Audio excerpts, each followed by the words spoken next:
Thank you for listening to Lone Star Community Radio. This program was broadcasted and recorded live from the LSCR studios in downtown Conroe, Texas. Lone Star Community Radio is supported by listeners like you. Donate and sponsor today. For more information on getting involved with Lone Star Community Radio, contact us at lscrstudios@gmail.com or visit us online at www.irlonestar.com.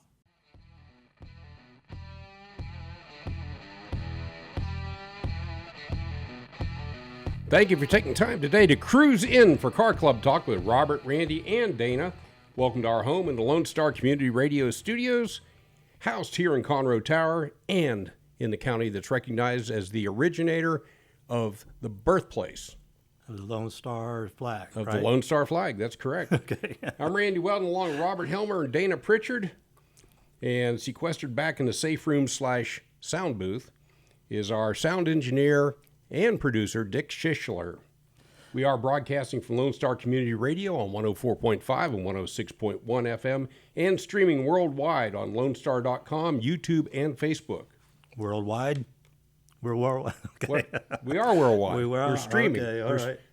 Did I not say we're streaming? Yeah, we're streaming worldwide. Hopefully we're out of Texas, right? Well, hopefully we're out of Texas, yeah. I was hoping we'd get out to the space station if we just knew somebody. Oh, I think they're still on there. We're on the internet. Yeah. It goes out there. Hopefully they're up there listening to us. Would that be the outer net? Okay. Just now curious. we're on to something different. It's Monday. It's a Monday. Yeah. So. All right, and we're your host on Cruisin Car Club Talk. And today's episode, we have Bruce Carter. Bruce is a regular at TWCC. You'll see him there almost every Sunday that we're there. And a car enthusiast and Corvette owner. And he will be in the studio with us talking, and we'll ask him about his history of Corvette ownership. See what he's got to say about all his history of hot rodding. And he's my dad. And he's your dad. He is your dad. Okay. Along with our second guest. Which explains why you're so interested in cars, doesn't it? Yeah. Is it Monette Smith, right? Mm-hmm. She will be joining us in the studio as well. She is a speaker, influencer, and publisher of PR Luxury Media, the largest well-known community magazine enterprise in Montgomery County. And that is a mouthful. Mm-hmm. Yep. She says, sounds like she's really got it going. She is. She's been in the community a long time. We go back a long way, 20 years. We started our businesses at about the same time. So Yeah. she's That's nice. very involved in the community and gives a lot of inspiration to a lot of women, a lot of people. So. Right, especially being a speaker. Yeah. Mm-hmm. And she's on the Chamber of Commerce also, right? Yeah, she's in the Chamber. Montgomery County. Mm-hmm. One of the reasons we want you here is to bring in the women that are also involved in cars. Right. Well, she's a good way to do that too, to help me. Well, helps hundreds and you're hundreds a of good women. way to do it too, so appreciate you being in here. Yes. We're going to make a good team. I think so. Okay, let's get to some automotive news. Dude, I didn't think you were ever going to get there. You didn't think so? No, I didn't think so. Okay. Well, GM has just announced that it will lay off more than 1,600 workers by the end of 2024 as its Fairfax assembly plant in Kansas. The layoff will occur in two separate phases. The first round is going to be set in November 18th. The second wave of layoffs is January the 12th, 2025. GM announced earlier this year that it would halt production of the Cadillac XT4. Now, that was one of the top 10 cars on Car and Driver.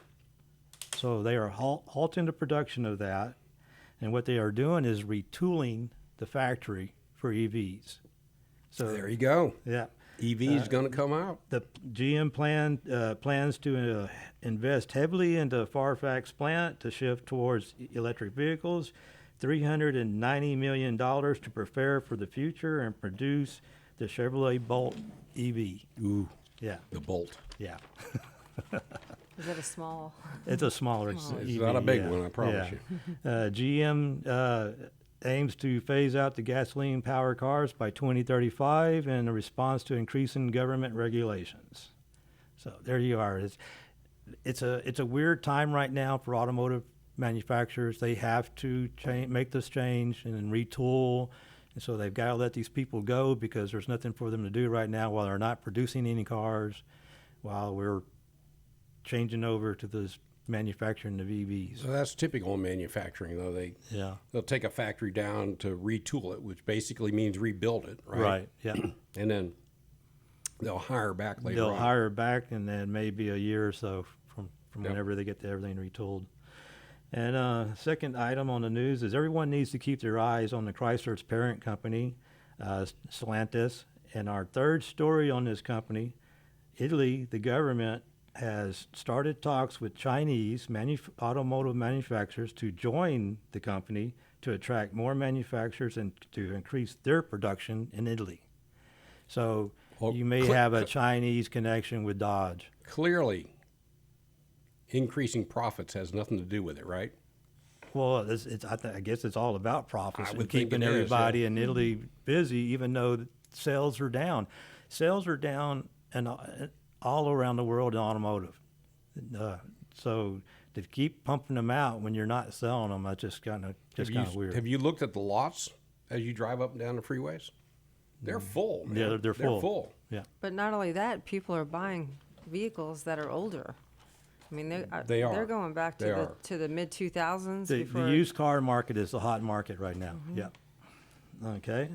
And on the latest news from the DPS, Texas Department of Public Safety reminds Texans the upcoming changes in the state vehicle safety inspection program. It will eliminate the vehicle safety inspection, which which was passed by Greg Abbott. But you still have to do the emissions test for all Montgomery County and Harris County. All the counties that still require emission tests, you're still going to have to go through that. You're just not going to have to get the safety part of it. That means you're testing your lights, making sure your horn works, all that. Is that related to the question we got in one of the Yes. car club Yeah, for the classic cars? Well, it doesn't really say classic cars here, Okay. but it's all. It doesn't say anything about any particular year. So wait a minute. When's the last time either one of you had them test your lights or anything? I mean, pretty much it's just a smog test. Yeah, but been they're, that way they're for a while. supposed to walk around and test everything too. It's got a checklist. Does your inspectors drive your car to test the brakes? Hit the brakes. Yeah. Do they drive it out of the parking lot? No, most of the time they go around the parking lot. Yeah. Okay. Yeah, 'Cause I haven't noticed that at On all. Phillips Corvette, they failed him, no front license plate, and they took it out of the parking lot and drove it. They failed them And for they no made him front pay, license and they plate. made him pay, and then they told him, sorry, no front license plate. I He didn't know says, that you was saw on me the coming list. in, Yeah. why didn't you just tell me I'm Yeah. not gonna pass Well, instead of, You Yeah. do have to pay regardless, and then but, they give you a 10-day window to. Yeah, you go put your plate back on and come back yeah, and pass. but they knew the car didn't have a license plate. They Yeah. could have just said, hey, before we move further, before we take your money. you No, might- no. That $40 is important, man. It's, it's, And the registration will still be going through the DPS. So, somebody's got to pay for that smog machine. yeah. I don't think that's the right way to go about it, Did though. did Philip go home and duct tape the license plate on? No, he called corporate. And this is only for How'd that work? non-commercial vehicles too. This is just regular vehicles. There's a- Passenger. vehicle. Consumer, Right. passenger. Yeah. There you go. She's got it down. They come Passenger. in handy every now and then. Every now and then. Okay, going into car club news. Northside Mustang Car Club held its judging clinic. It was open to all clubs. Anybody could go there. It was to prepare for the upcoming November 2nd show for Northside Mustang Car Club. It was held at Berlin's home. Out at Vernon's Ranch. Yeah. Did they have indoor plumbing? Yes, he had indoor plumbing. And he made great hamburgers too. Did he? Yeah. I was going to ask if there was food. Yep. there Oh, was there's food. always food, man. Yeah. What was on the menu for Old Vernon? Yeah. This was yesterday, right? Yes. Yeah. Yeah, it was pretty good, really informative. He got some really good material. I got the material here. There was a lot to go through, and made it very clear what everybody should be looking for when they're judging a car. And then we had a card there to judge, and we all walked around and did the actual judging, and we logged on to carshowfun.com with our phones. So you did a test show. Yep, a test show, a practice So show. you did a practice show. Okay, Yep, cool. all set up from David. All right. And so we went through the whole thing. It took about 4 hours to go through all the And material. who's David? I missed something. Celine, David Celine is the creator of CarShowFun.com. it's an online judging program.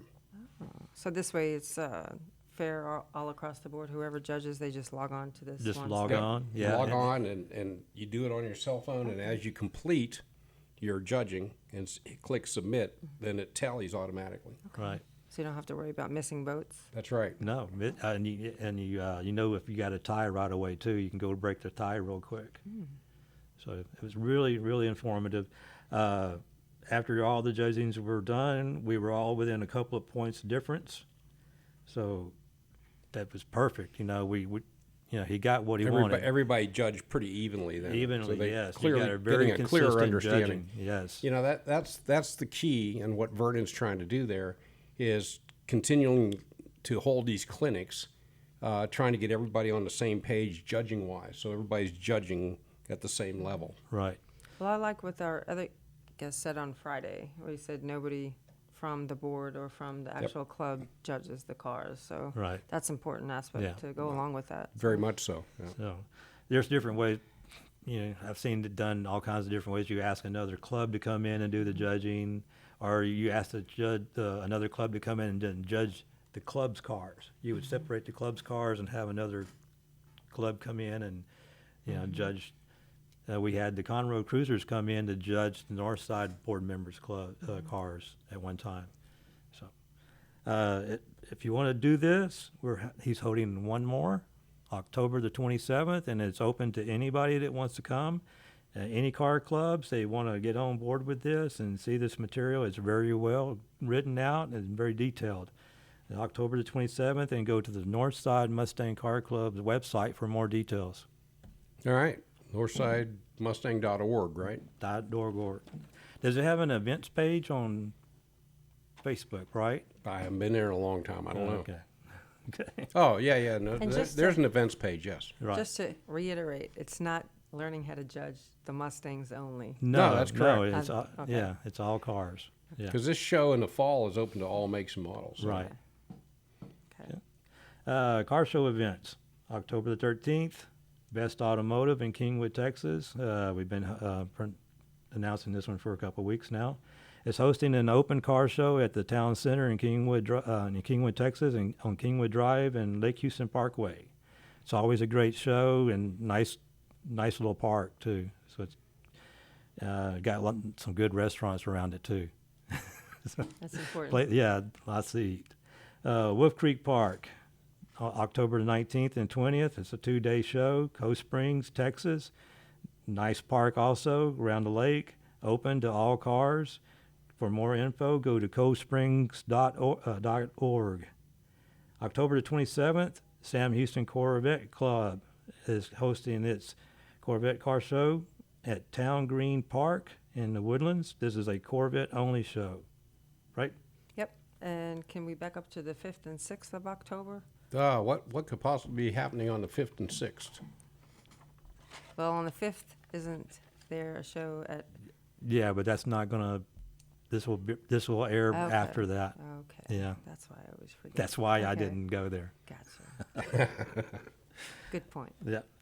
November It's the Monday. 2nd is It's Lone Monday. Star Motor Madness, held by Northside Mustang Car Club in New Caney at Bull Salas Park. And like we said, we've been announcing that one for a while, haven't Just for a we? little while, yep. Yeah. And then here we go, Space City Corvette Club. I haven't seen them in a while. Where do they normally go to? Well, the Northwest Vet Rods and Hot Rods organization, mainly vets, but they have church and coffee, Corvettes and coffee, which a lot of different cars go to and clubs go to. They're kind of close with them, Okay. the- But there looks like they're having a show October the 12th. And let's see where it's going to be at. Stevens Park, Friendswood? Yeah, Yeah, Friendswood. Friendswood. Mhm. Okay. Let's see. Pre-registration ends October the 10th. And to register, go to spacecitycorvetteclub.com. There we go. Yeah. And then what we got else here? Okay, the Brookwood Community Car Show. It's going to be when? October the 26th. Free to the public. Food, by the cafe, Brookwood Cafe. Let's see, FM 1489, Brookshire, Texas. Okay. And that's a really good organization, the Brookwood. It's adults who have challenges. They, I guess, age out of the care for Oh, yeah, kids yeah. and teenagers. We had them at TWCC one Yeah. time, one quarter. Yeah, Okay. it's a different name, different organization, but the same Yeah, concept. So. same concept. So Because they age out and Yeah, they're in And it's- in yeah. life on their own. yeah, and they have disabilities, so it's really nice to have an organization that takes care of them. You know, gives them Right. a sense of getting back. So where's this one to at? wealth. This one is going to be, let's see, 1502 FM 1486 in Brookshire, Texas. Brookshire, Texas. And it's a $25 registration, pre-registration, and $30 on the site when you get there if you haven't already registered. But it's for a great cause. So if you're out at Brookshire, go. That's a good little drive. That's a good little drive from where we're at. Yeah. A lot of these shows are all over the greater Houston area. Well, now they There's are, a lot of yeah. choices. And they're year round now. But it's a good charity, so if you're willing to make the drive, and you'll have a good time at the same time. Okay, so You out at car show flyers now? yeah, I'm out.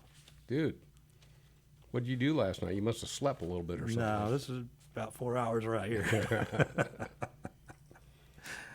Dana, what'd you come up with over the weekend? Did you get out and do anything? Yeah, we went to Garages and Gearheads in Magnolia. How was that? It was really nice. There's a lot of nice cars there. A lot of supercars, a lot of newer cars, a couple of classics mixed in.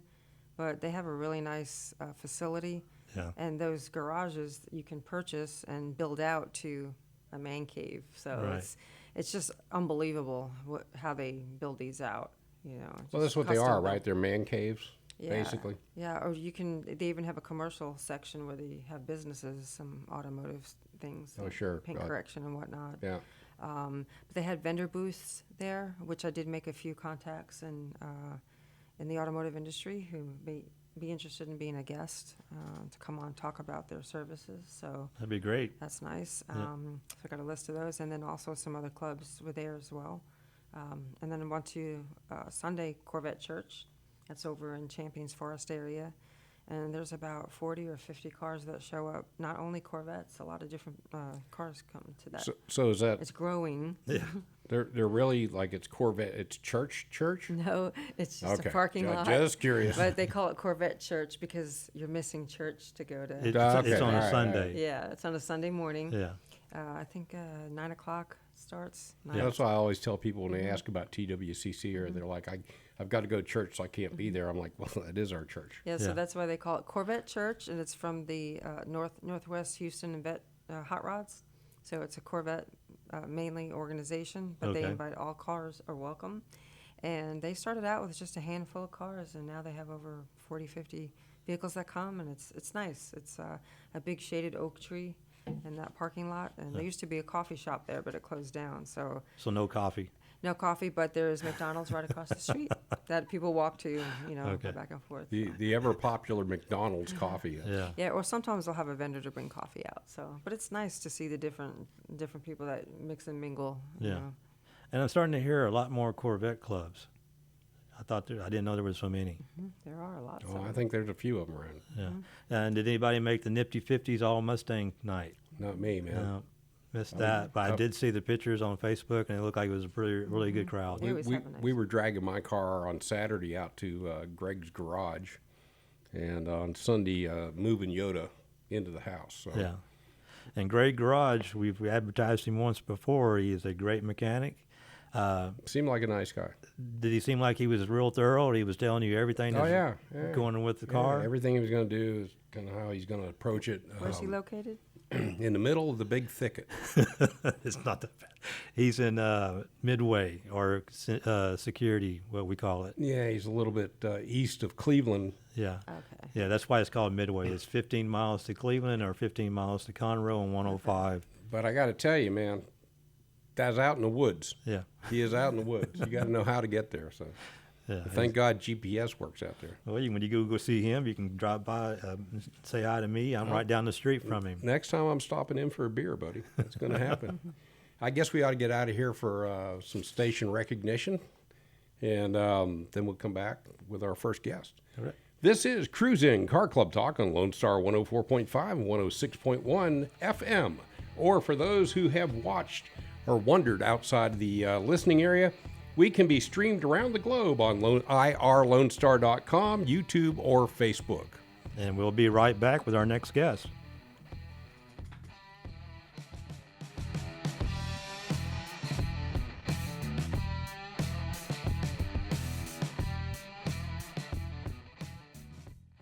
Car enthusiasts of Conroe, FM 104.5 and 106.1 Lone Star Community Radio invites you to shift into gear every Monday from 1 to 2 with Cruisin' Car Club Talk with Robert and Randy for news on all things automotive in the greater Houston-Conroe area.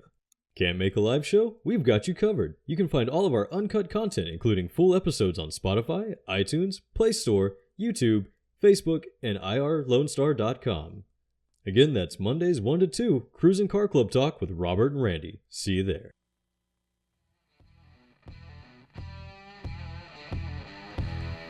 We are back and appreciate you spending time to cruise in for Car Club Talk with Robert, Randy, and Dana. And going into this first segment, Dana, who do we have in the studio with us today? Well, we have my dad. He is one of the Woodlands Car Club's original founding members from 2001. We go back a long way. Does your dad have a name? Bruce Carter. There you go. Yep, I call him my dad. And yeah, so we were in those early days for those meetings I was talking about a couple of shows ago, back in 2001.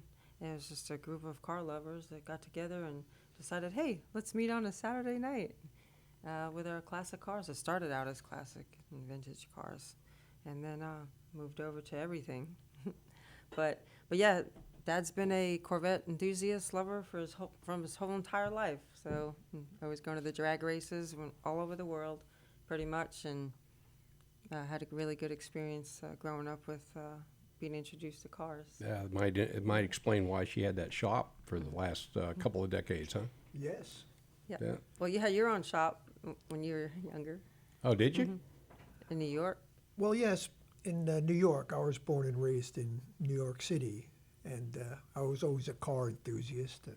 As a young lad, when the motorcycles would come down the street, I'd run out of the house just to hear them. And I started out as a Ford guy. I had a 1951 Mercury was my first car, and then I had a bunch of Fords. And then one day, my buddy, who had, at the time, a 1964 Ford Galaxy, I guess it was, with a 390 in it, but we loved that car. He shows up one day in a brand new 1964 Corvette, 4-speed V8. He took me for a ride, and then he let me drive it. And sorry to say, that was pretty much the end of my Ford days. That was it, huh? Well, then along came Vietnam era, so I had, at that time, I finally worked my way up into a 1966 Corvette of my own. Big block, 425 horsepower, loved it. It was Nassau blue with a white interior, 2 tops, but I got drafted, so I had to sell that car. That car is probably worth 6 A lot. figures. Yeah. Wish we could find it now, right? Oh my gosh. Well, I sold it when I got drafted, and it was stolen from the guy that bought it from me. Oh, you're kidding. Unfortunately. Oh, no. This was not too uncommon in the New York, New Jersey area, I suppose. at Or the time. Houston. Yeah. Very Yeah, good. Houston too. Well, after I got out of active duty, I ended up buying a bunch of Corvettes, used Corvettes at the time. I liked this, what's called the C2 era, the original Stingrays. They call Right. them. And I ended up with, I had a 65 that I bought for $800. It was pretty much in terrible shape. I put a new engine in it, fixed it up. And then I had a 67, which was a really nice car. And then I had an opportunity to get a job as an expatriate working in engineering and construction process plants. So I left New York. And I was working in St. Croix in the Virgin Islands and working for Fluor. Fluor brought me back to Houston, and they wanted to send me to Saudi Arabia.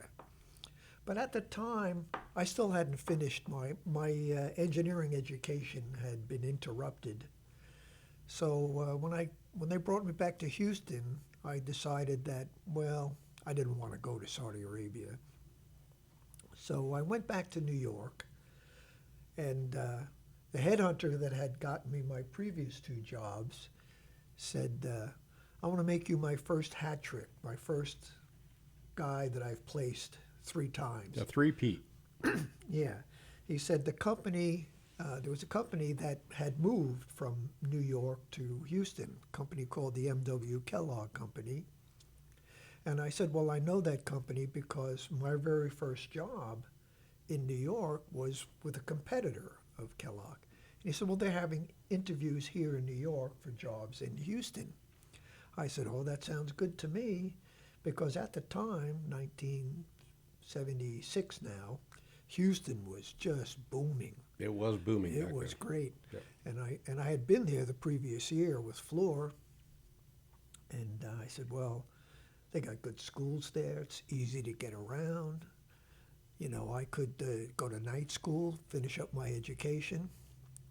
So I loaded everything I owned in the back of my little Fiat station wagon. I could still see out the back, by the way, and drove on back down to Houston. You had a big collection of stuff already. Oh, my But God. when did you have your shop? It was in New York. Well, then, it was, that started with my good friend Marty. before you got drafted. Yeah, that was, that was actually after I got drafted. Okay. I mean, I knew him before I was drafted, but after I got back to New York, we had a nice little shop. Marty was a great big Italian guy. I'm going to tell you his name, but don't laugh. Okay. Marty Crapanzano. I'm sorry. But he was 6'4", and you didn't make fun of his name. I'll bet you didn't. I'll bet you didn't. No. So I'm Carter, and he's Crapanzano. So the company that we formed, we called Carzano. That And it was works. a- That's a good There's name. no crap in the Yeah. name. And it was a nice, but Marty was a craftsman. He was a fantastic, and he did everything. He was a mechanic. He could paint. He did everything. And I was a mechanic, and I knew more about the business side of things. We did pretty good, but I think we were a little ahead of our time in this kind of boutique car building business, which not too many people were doing. So we were a little bit successful, but not really all that successful, because there weren't really that many people that had the kind of disposable income Right, sure. to build their cars that they do now. But that was fun. I think back then there was also a little bit more focus on building the family, at growing families and stuff back then. Well, sure. I think now, of course, I mean, even in Dana's business, most of her customers are fellows whose families have grown. Yep. And it's kind of passed on from generation to generation, which is pretty cool. One of the shows I like to watch on TV is called, what is it, the guys that go around and, Garage Squad. Did you ever see Garage Squad? I've never seen that. It's a small group. They go around, people send in their old project cars that were just too much for them to do, and they've been sitting in their garage for 10, 15, 20 years. So these guys come out, and in 1 week, they completely rebuild their Oh, wow. cars for them. Finish that It's project a for terrific 'em. little show, and it's almost always a family where maybe the son calls in. My dad's got this car in the garage, and we'd like to fix it up for him. Sentimental value. Yeah, they have Yeah. some nice Yep. stories. Yep. But then when I came back to Houston, I married Dana's mom. Dana came to Houston, and we all went off to Australia. So I like to tell people Dana's a world child. She went to, from junior high school to high school, she went to 5 different schools in 2 different countries. She she- can speak fluent Aussie. It was a great experience. She's still got the New York accent, though. Oh, well, you never lose that. Never. But yeah, we used to go to the drag races in Australia. Yeah, that's That big was- over there at drag That was the racing. first time I got the They're experience. unbelievable. Drag races, Yeah. the dirt track sprint cars. I loved it. Yeah, yeah, Bunch of motorheads. Yeah. yeah. Well, when we came back, and we eventually moved up to the Woodlands, and finally was able to look at getting another little project car for myself. So I found a secondhand, fourth generation Corvette. 94? Which I bought. It Was was it? a 96. 96. Yeah, it was a nice little model. It was torch red, and I had that. I had that for a couple of years, and they had come out with the fifth generation, which was quite a big step up. And I had my little red C4 car, and I drove it down to Corvettes of Houston because I wanted to buy some new wheels for it. I wanted to buy these ZR1 style wheels. And anyway, I went in there, and here's this brand new jet black Corvette Z06 on their showroom floor. They had just rolled it in there, and I was surprised because they'd only come out with the Z06 model in 2001, and then the next year they upgraded the horsepower. And I had looked at them as a new car, and they were selling them for $20,000 over list price at the time, because it was the latest, The latest, hot greatest. thing. Oh, Yeah, yeah. and this was 2002, right? 2002. So I go in there, and I'd had done business with them before, so I knew the owner and the salesman. And I said to the salesman, Matt, what's the story with this car? He says, well, there's a retired fireman. He was going through a divorce. There you go. He had a couple of BMWs. So he went down to Lone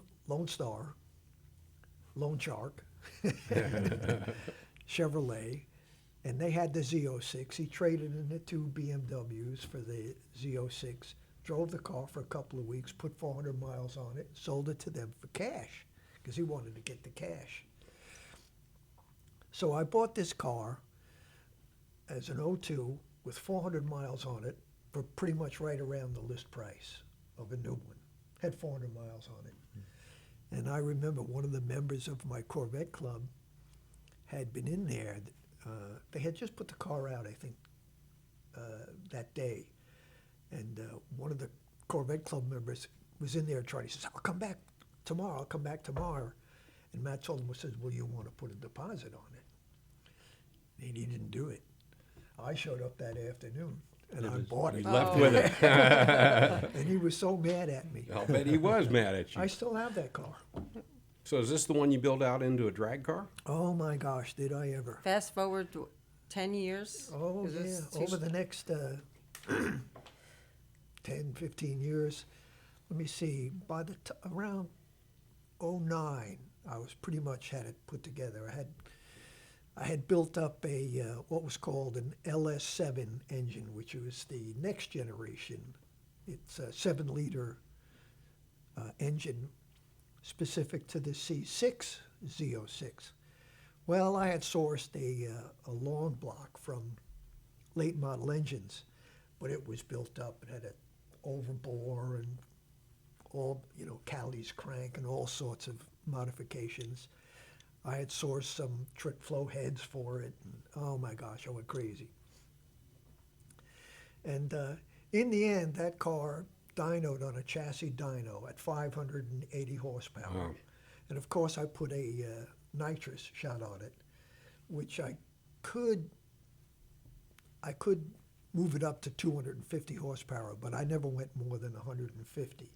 But the car dynoed on the chassis at over 730 horsepower Jeez. to the rear And which wheels. drag strip? In 2009, that was really pretty significant. Yeah, it Now was. it's just kind of every day. Weren't there 2 drag strips in Houston? There Which were. one did you go to? HMP and Yeah, Yeah, yeah. the most- I and competed Houston pretty Racing. regularly at both those tracks. I had, and I still have. I have 2 sets of different sized drag radials and front skinnies and modified the whole drive line, put all sorts of, I'm not going to go into all the details of, but I mean, the front to back, the car is practically half aftermarket.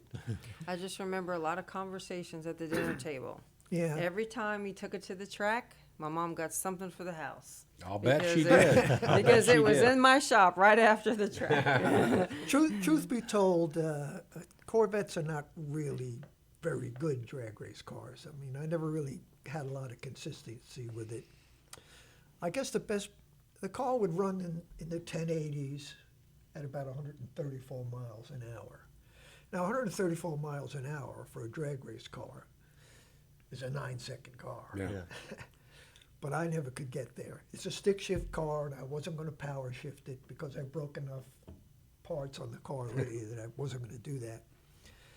And I got in with a bunch of guys that used to drag race Corvettes pretty regularly, and some of these guys had actually converted their C5s and C6s to automatics, if they weren't automatics already. And those cars were close to a second quicker than my car. That had the same kind of extreme Right, just because of the shifting modifications. alone. Yeah. Yeah, the automatics have taken over drag racing, there's no question. But now Well, they you're have now. They're consistent. So But now Yeah. you're wanting to sell it, and you're finding it difficult to sell because it has so many Well, modifications. because it's so modified, yeah. The car is in excellent condition. It's only got 47,000 miles on it, but of course the engine and all the other parts are significantly less. I took the LS7 engine out of it, and I put the LS6 engine, which was the engine it came with, back in. Now it still has an aftermarket camshaft and valve train, and it dynos on the chassis at around 424 horsepower to the rear wheels now, which is good for about mid-high 11s, I think, at the Right. drag strip. But you got a newer Corvette, and so now you'd like to sell the 02 because you got a 2000. Yes, yeah. I ended 10, up buying 12. a 2013 Okay. C6 Corvette, real low mileage, nice car, which I'm not I've done a few minor modifications to it. It's very low. I'm keeping that. Because at my age now, I'm not going to do any more drag racing. Yeah. But it's not Yeah. easy to sell the 02 because you can't just bring it to a dealership or trade it or anything Yeah. like that. you Is there know. any way of taking the radical cam out and putting the stock cam Oh, back sure, in, sure. and just to where you can trade it in? Well, I'm not going to. Not I going don't to go wanna through all do that problems. No. it's It'd be a built lot of out. I work. mean, just Yeah, sell yeah, it it's like it built is. out. You'll find somebody out there. Somebody it would fit somebody Yeah. who's interested in that. Right. It's not that But radical. you It's You it's- find out at a certain age, it's like your reaction and your reflexes aren't like they used to be. Yeah, that's true. That realization, well, sometimes it hits. Some people end up in wrecks Yeah. before they realize it. Yeah. And a No, Corvette's a low car too, so sometimes you just can't get in and out of it like you used to do. Yeah, the main thing is it's that it's a much more suitable street car and track car, autocross car. Actually, it was probably a better autocross car than anything else. And I've just recently put a new clutch in it. And at one time I had an aluminum flywheel, the steel insert. Now I put a steel flywheel in it, which makes it much smoother and more drivable. Right. And, Big weight difference though, right? Yeah. Well, the big weight difference in the flywheel makes the engine a little bit less responsive, but far more tractable. You know, when you drive, if you want for a street car, you don't want a light flywheel. Right. You still bring that out to TWCC every now and then, don't you? Oh, sure, I bring it out all the time. Yeah. That's what I seem to remember. Yeah. I'll be bringing it to the Sam Houston Corvette Club October show. Because it's really nicely painted. You know, it's got a nice paint job. Yeah, on it's a it. nice looking car. Yeah. So if anybody right now listening is interested in buying it, that's where you can see it. Bruce, how do they get in touch with? How do people get in touch with you for the car? Well, Well, they can contact me to do contact the car Yeah. club. Dane is Yeah. probably the Well, Dana, how do we probably- find you? Yeah, well, you can look us up on Facebook under the Woodlands Car Club or the Woodlands Cars and Coffee for a Cause, or email me at wpsinfo@woodlandsperformance.com. And tell them you want to buy that car. Yeah. That would be the best way. In the meantime, we're going to practice driving it. I'm going to practice driving I'll it. bet you are. Hey, we've got to get out of here to give some station recognition, but we appreciate you coming in. Hang on just a second, Bruce. This is Crew Club. Crew Club. That's a truck, isn't it? This is Cruisin Car Club Talk on Lone Star 104.5 and 106.1 FM. Or for those Globetrotters out there, we can be streamed anywhere on earth at irlonestar.com, on Facebook, or on YouTube. I'm Randy Weldon. That's Robert Helmer. This is Dana Pritchard. And Bruce Carter, thank you so much for coming in today. And Thank we'll you. be right back with our next guest. Thank you. Love you.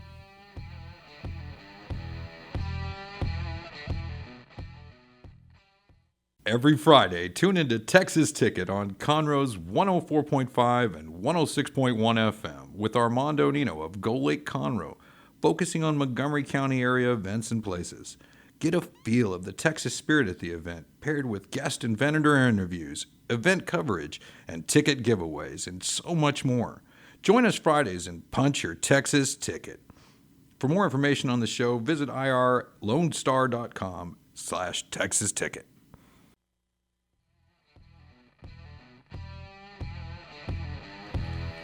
Welcome back. Our guest this segment is Monette Smith of Pink Poodle, powered by PR Marketing LLC, right? That's it. Well, welcome to the studio. We appreciate you coming in. Thanks so much. Welcome. Thanks for having me. Excited. Give us a little background on what it is that Pink Poodle does. Oh, yeah. So Pink Poodle PR was powered by PR Marketing, and I started this company 22 years ago with $1,000 in my game room. And what that is we are a full service marketing and advertising agency. I'm a publicist, so I get to, be in the hands of different businesses and different industries and really help them streamline their marketing, their PR, their outlet. I always joke around, I'm like, what do I do for a living? I day trade attention. That's what I do. There you go. Day trade attention. That's awesome. That's what it's about, grabbing attention, right? Yeah, and I've been in it for 2 decades, so don't do the math. When does somebody know they need a publicist? I think that anybody can actually benefit from a publicist. It's when you decide that, look, I am not really scaling my business to create the attention and gather the business that I want to, and I need help doing that. Okay. Do they have to be a certain size business to need one? No, not at all. A starter or already a accomplished business could still use the services of that. Oh, 100%. Yes. We have businesses that have, we're kicking off the ground and they just started and they just opened their doors. And then I've had some that have been around for decades. And so, it's all about scaling, your message, getting your word out there. As we've seen things transition over the world of how we communicate and helping with that and redefining that, or even if they're rebranding, Do you find it hard for the older generation to be open Acceptable, to to the your new generation of how you present yourself in the field of advertising for their business? And Yeah, sometimes like the ones that have been around for a really long time, they're not necessarily, they're not closed-minded, but they're nervous. Right. They're nervous about, well, how do you do it? They don't know how, right? That's me. And so they're like, well, what is this? And what do I need to do here? And what is it? And it sometimes can be very overwhelming. And so that's kind of where we come in and help you streamline that message, put you on, a calendar, make sure you understand the process and how it's going to relate to your company, and also attract the right customers, because marketing is so complicated. You can really spend a lot of money in doing things that don't really give you or yield you a return on your investment. And so we help you decide those things and get you on board and make sure that what you're saying is what you believe in your own company, and that we articulate it enough where everybody can understand it. So yeah, sometimes they're like, wait, Monette, I don't want to have to dance. So I'm like, wait, dance? We're not dancing. We can dance though if you want, but And I don't know if y'all know, we go back about 20 years. I mean, Yeah. Monette's come from a car club family herself. I I've met your brother. Yep. And he had classic cars Yeah. back in the day, and then you always loved them. How did you get started with the classic car love? Yeah. Or car I love. you know what? I think I'm a vintage soul, to be honest. My very first job, I was always eager to work. And my very, very first job, I was 15 years old. And, not that many people hire 15-year-olds.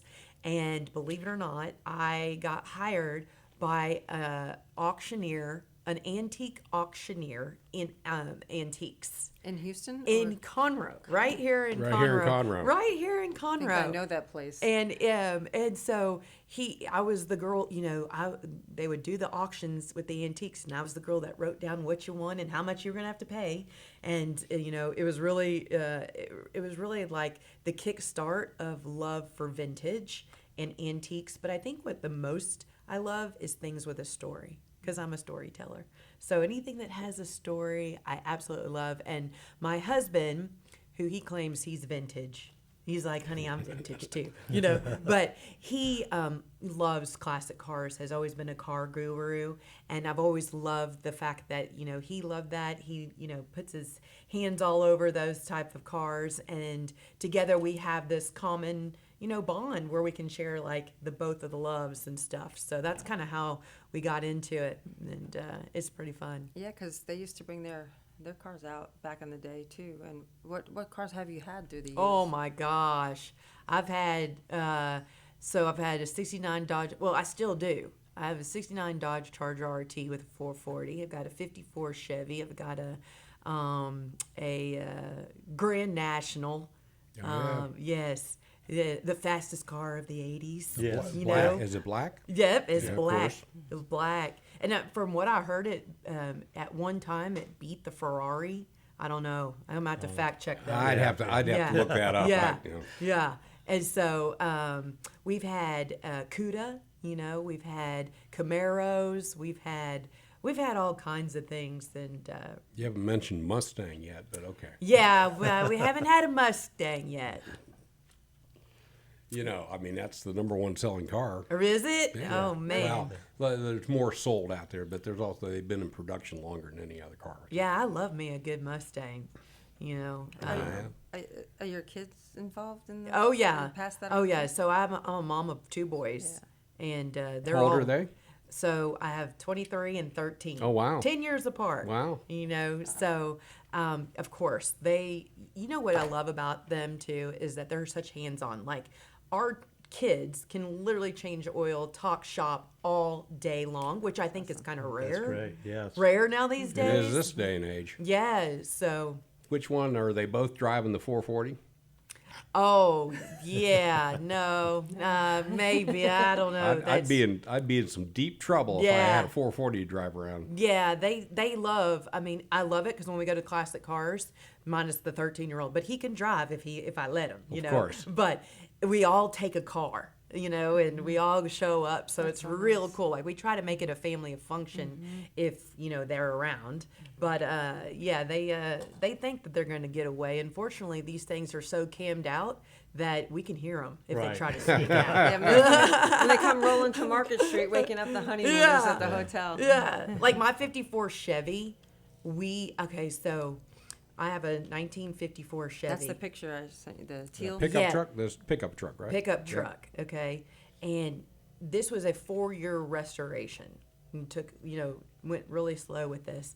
And the color, everybody thinks it's like Tiffany blue, and it's Tiffany's. But to be honest, it came from a pair of shoes.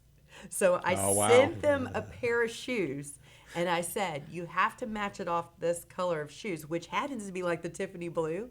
And it took them 4 months because they would send me a sample, and I'd be like, nope, that's not it. Nope, that's not wow. it. So I always tell my boys, if you steal the 54 Chevy, just remember that came off of a pair of shoes. That's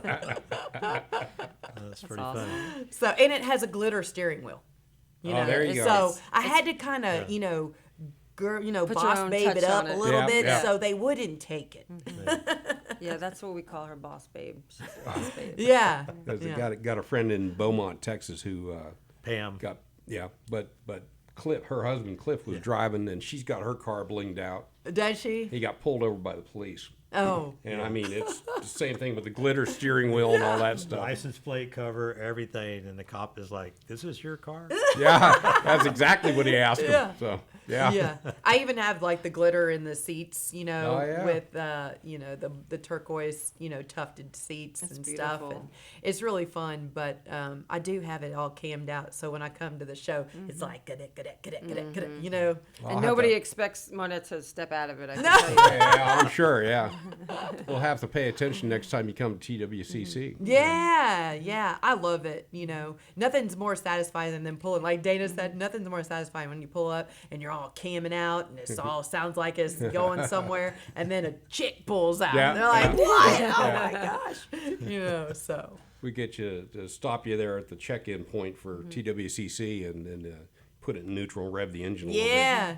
So that you wake the people up at the Hyatt Centric. Yeah, there you go. Yeah. Make sure everyone's awake. Yeah, yeah. I like that. They let us know about that every now and then, too. Oh, I'm sure. I'm sure they do. Along with the leaf blowers. Yeah. Oh, yeah, and those guys, right? But none of that ever, being around cars and classic cars and Need for Speed and camming and all, you talk a little shop, over the years I learned how to talk shop. But it's funny because none of that bothered, like you hear someone on the highway, running it up, you're like, whoa, what was that? What was that, Sounds pretty good. Yeah, a lot of times you know what it was, too. Yeah. By the sound of it, By right? the sound Yeah. of it. Every now and Yeah. then it catches me off guard, but then I'm like, whoa, So you were talking about branding a little bit earlier, and that's what you do with the PR firm. Yeah. That's one of the things with some of these car clubs that get started, or businesses in general, Yeah. fail because they haven't branded themselves. Mm-hmm. And do you have any tips or hints for... Is there any such thing as branding too many times? Yeah. Because I started a car club, Montgomery County Mustang, then it went to Montgomery County Muscle, then it went to Montgomery County, just everything almost. And now about it's 3 Enthusiast. times. So now it's Montgomery County Automotive Enthusiast. Mm-hmm. But the first 3 just did not seem to take off, no matter how much branding we did. Yeah. I mean, new logos, advertisement, and everything, and try to reinvent ourselves. And I think that actually was part of the problem of failing, was we were trying too hard. Mm-hmm. So. Yeah, there's just a lot of things like how I always try to put it in perspective. It's like, okay, in fitness, right? Like you want to lose 25 pounds, right? So now I need to see what's your diet, what are you doing for exercise? Same with branding. We look at the big picture and we say, okay, who are you trying to target and how are you targeting? And then what is your messaging saying and are you being consistent? Yeah. Because repetition creates reputation. And so to answer your question, there really isn't a bad thing to it's not bad to rebrand, but you just have to know that every time you do, you're kind of almost starting a little over. Yeah, you are. Because you are, especially if you have a name change. Yeah. So anytime you have a name change, you're kind of starting over. But the real big thing is just being consistent with your messaging, being consistent with, how you're putting out content or videos or the way you say it. Every business has their, favorites of how they develop their message. So you might be really good on the radio or on a microphone. You might be good on video. You might be good at writing. So whatever you're good at, that's where you want to start, really emphasizing and highlighting, and then maybe outsourcing or helping with the other parts. Right. Know where your weaknesses are and find somebody that's talented enough to fill that weakness. Yeah. Yeah. Yeah. And in the world of social media and content, you got to remember people have 3 seconds to get your attention. Yep. Yeah, he's It's always telling me 3 to that too. 5 seconds. Yeah. And it's not even 5 now these days because we have the ability to scroll. That's funny because a couple of years ago, just a few years ago, I don't know, close to 8 years ago now, it was 17 seconds. Yeah. So now we've got 3 seconds. 3 seconds. That's it. That's why it hasn't worked for me, because I write 25 paragraphs. Yeah. I'm a wordy person. You write a volume encyclopedia. I just Yeah. can't cut. Yeah, and you have to keep it simple, stupid. It's people because you got to remember you're competing with so much content out there. But I want to tell people things. I have to thank people. I Yeah. have to tell them details about what's going on. Right. You So want how to do sell it. So how you and that might be several clippings. But to Monette's point, the headline is what you're going to stop people with in that 3 seconds. Yeah, 100%. If you don't stop them with the headline, they're not going to read anything below that. But Exactly. if you stop with the headline, they may go in deep detail with Have it. you ever heard of like clickbait? Oh, yeah. Yeah. Oh, Like, yeah. you know, when you go on YouTube and you're like, Ferrari beats Tesla, you know, or Tesla beats Ferrari. You're like, what? Let me see this. Yeah. Headline. And that's when on Facebook, Yeah. when I see something that recognizes clickbait, scroll right past it. I Yep. won't touch it. Well, Yeah. we don't want them to keep scrolling for this. We want to get people to, watch. watch the Yeah. show. So Yeah. that's what we're trying to figure out For too. Cruisin, Yeah. Yeah. car club talk. Yeah. You know, and there's just there's so many ways you can build that. You know, you just have to build momentum. You have to get people excited visually. Yeah. You know, because it's a visual world we live in, you know, so you have to kind of like, how am I going to get them to pay attention to me? You know, how am I going to do that? Well, it's got to be, you know, graphically enhancing. It's got to be video. It's got to be, you know, the voiceovers. They got to have all that into one. And then you just do it Get a them lot. excited about it. And Yeah. then when they push play, hope they just keep on listening. It's kind of like the speaker series I do at the Pink Shutter House. Okay, it's in an Instagrammable house. So every part of this house is like Instagrammy, meaning that it is picturesque. You know, very girly, very vibey. Nice backgrounds. Nice backgrounds, and you know, but it has so much meaning and purpose. But how we developed the marketing side of it was, okay, we're just going to show you a bunch of girls having a good time. They're going to be in this pink environment. It's going to be a lot of fun. It looks like just a fun old happy hour party. Who's not going to want to watch that? Yeah. And then when they're like, hey, how did we get this? Then, you know, they come and they realize it's way bigger than that. So you've got the visual impact first, Yeah. right? That's, Yeah. That's what's stopping everybody. Right. And then anything beyond that could be text Could be text. Right. And you got to keep it simple. or video. Because think about it. Like, how much do y'all read? Huh. Not much. Anymore? Yeah. Yeah, No. not much. You're like, yeah, give me. It's like back when we were in school. Like, what's the Cliff Notes? Just give Right. me, like, go to the last page of the book and read it. I you used know? to buy Cliff Notes. Yeah, But that's the same thing with the car show flyers. Some of them have tons and tons too and much tons of information. information. You know, That and is then like- some well, of them are and very- people Good are al- example is this one. Yeah, Front and back. yeah, and that's expensive to print, I'm sure. too. Yes. right. And see, no one will read this. No one's gonna read it because and you'll have some that may, but the majority won't read it. And it's just that's how it is. You know, I know Vernon's listening to this, so Yeah. Vernon, I know that's going to break your heart. You pulled this whole thing together yourself.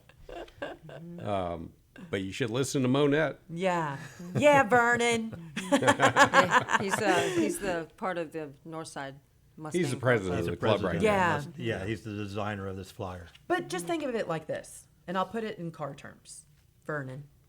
Okay, if I was to walk in to a dealership or a place full of beautiful Mustangs, and they were to have stickers all over these Mustangs, but if you peeled back each sticker, then you actually got to see the beauty of this vehicle. What is going to catch your attention? It's always the car that's nicely polished, you know, shining on the spin table, whatever it is. It's the same way that marketing should be. It's very simple. It doesn't have to be complicated. Very simple. Yeah, it's a great way to explain it. Yeah. Something that just visually impacts you, stops you, Right. and then a little bit of text to grasp your attention Right. to take you a little bit further. Well, and you got to think too, like, in just in the terms of selling, you sell emotion. That's right. People buy with their emotions. That's You know, correct. right. So like Disney, you look at Disney, what do they sell? They sell memories. You know, Ferrari sells status. Yeah. You know, Apple sells technology. So you got to think of it like, okay, so if I am the car club, what exactly am I trying to get people to understand about this? To join it or to be a part of it? What am I visually going to sell them? It's very useful information, and Oh, no, very much so. Monette's very inspiring. Yeah. Yes. So I saw a thing. I think I was actually listening to another podcast somewhere, car club podcast, and they were saying, you know, Cybertruck is just a status thing right now. Mm-hmm. That's all it is. And when you look at it, that's easy to understand. Yeah. You know? Well, look at Tesla. He never ran a marketing campaign ever. Yeah. You know, and so I mean, but visually, he made a car that caught your attention. Yeah, he also named it appropriately too. 100%. Yeah. Yeah. A lot of that goes into, and it's like a form of psychology, really. Well, I think with the success of Elon is because he put the first EV in production, kind of actually, or mass production. Mm-hmm. And so I think that's what, and he's been out the longest, right? With electric vehicles? Yeah, with Tesla. I don't know he's been out the longest, but he's got certainly good the one that's been successful so Yeah, far. he's got the reliable reputation of the EV. Yeah. Marketed for sure. Yeah. Yeah. Well, Monette, we're gonna have to get out because we've exceeded our time. Oh, here, yeah. but, Well, it's great being on here. it's a very nice meeting you, and Yes. look forward to continuing a relationship with you. Seeing you out there in the car show world somewhere. Yeah. Hopefully, you can get some people that listen to this that'll come to you for information on public relations and how to expand and grow their business. How do they get in touch with you? Yes, you can email us at or actually email me at Monette, MONETTE at PRMarketingLLC.com. And they can Or go you to a can slide website. into any of my social media platforms and holler at me there. Okay, I know we listed a Facebook link for you and a website link for you. Yes. So they can go there. I think They it's can. PR Marketing LLC. Is that Yeah. right? Or Pink Poodle PR. Yes. Pink Poodle PR. I didn't find that one. Yeah. You got to visit the Pink Poodle. Pink Poodle. Thank Well, you listen, so much. thank you for taking time to come into Yes, the studio. absolutely. It was Monette. Thank great. you. Thank you. Thanks. Thank you. Thanks. And that's it for this episode of Cruisin' Car Club Talk. I'm Randy Weldon. That's Robert Helmer, Dana Pritchard, and locked up back there in the safe room / sound booth is sound engineer and producer Dick Schischler. We are broadcasting from the studios of Lone Star Community Radio on 104.5 and 106.1 FM and streaming worldwide on irlonestar.com, Facebook, and YouTube. And we look forward to seeing you next time on the next episode. Cruisin' Car Club Talk is an informative and educational to the community on local car clubs, events that they put on within the Montgomery County and surrounding areas. We look forward to spending time with you on the next episode of Car Club Talk. Thank you, guys. Thanks. All right, let me do